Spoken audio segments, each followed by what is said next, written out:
Salut à tous, j'espère que vous allez très bien. Je suis très content de vous retrouver sur la chaîne pour cette vidéo. Après ce moment de trêve internationale, oui, on n'a pas arrêté de parler. On a parlé du Mercato Real Madrid, mais maintenant, nous sommes réunis pour parler du football Real Madrid.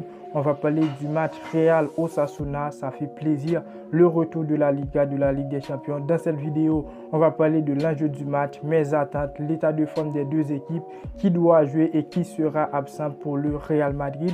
Et ensuite, les frérots, mon 11. Avant, je vais vous présenter un 11 qu'un abonné m'a partagé, a partagé avec moi sur Instagram. Ce que je trouve très bien, je suis très content de voir que vous voulez donner vos points de vue dans mes vidéos. Alors les frérots, on va analyser tout ça et terminer avec mon prono. N'hésitez pas à vous abonner, on vise la barre des 5000 abonnés, le pouce bleu et surtout restez jusqu'à la fin de la vidéo, c'est très important, on est parti.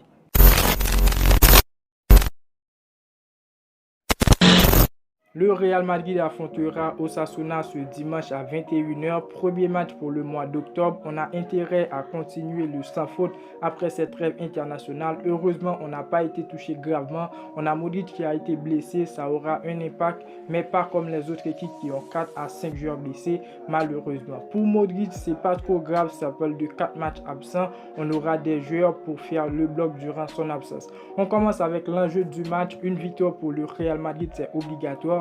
Le Real Madrid doit chercher à rester invaincu et garder son trône, ce qui est très dangereux pour l'instant avec le rival qui se jouera ce samedi. À moins d'erreurs, on perd, eux ils font une victoire, on sera plus en première place dans le classement, alors on doit tout protéger pour ce mois d'octobre et commencer avec une victoire contre Osasuna qui va de même chercher à garder le contact avec le Real Madrid. Pour mes attentes, déjà la victoire pour le Real Madrid c'est obligatoire, c'est pas un match à sous-estimer, un match à minimiser si on veut rester sur la trône. Et se faire humilier au Bernabéu en ce début de mois n'est pas sérieux.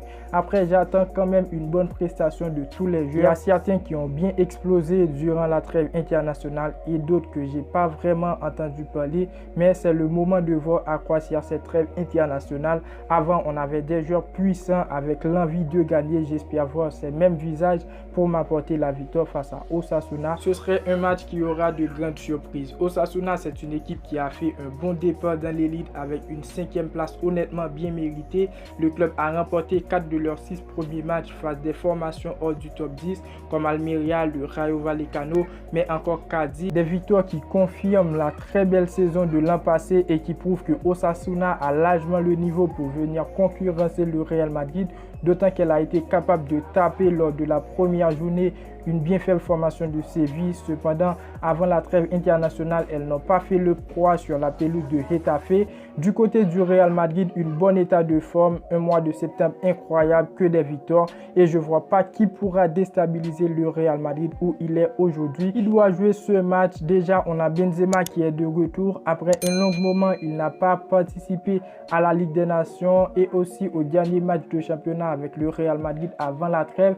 Mais de l'autre côté, on a Rodrigo qui s'est bien géré à son absence. Valverde qui est toujours très polyvalent, qui ne cesse pas de monter au plus haut niveau dans les matchs. 4 buts en 9 matchs et aussi on a Tchouaméni qui a explosé avec les Bleus qui jouent un jeu très calme. Alors ce que je veux rectifier, je ne sais pas si vous serez d'accord avec moi, alors n'hésitez pas à me le dire dans les commentaires. À la place d'Ancelotti pour ce match, Benzema pour moi ne serait pas titulaire. C'est pas l'oublier sur le banc, mais je pense que Benzema c'est un joueur actuellement qui doit jouer les 45 minutes pour retrouver son meilleur niveau, à ce qu'il serait très prêt pour le Classico. On a Modric qui sera absent face à Osasuna et 3 autres matchs. Je pense que Camavinga va tenir ou encore Vasquez. Mais face à Osasuna, s'il ne bouge pas trop, je vous prévois de grands changements lors du Classico. On peut assurer à un retour de Valverde au milieu de terrain, Rodrigo titulaire. Bref, retourne sur le match de ce dimanche. Quel 11 doit aligner Ancelotti? Je vous présente le 11 de l'abonné après mon 11.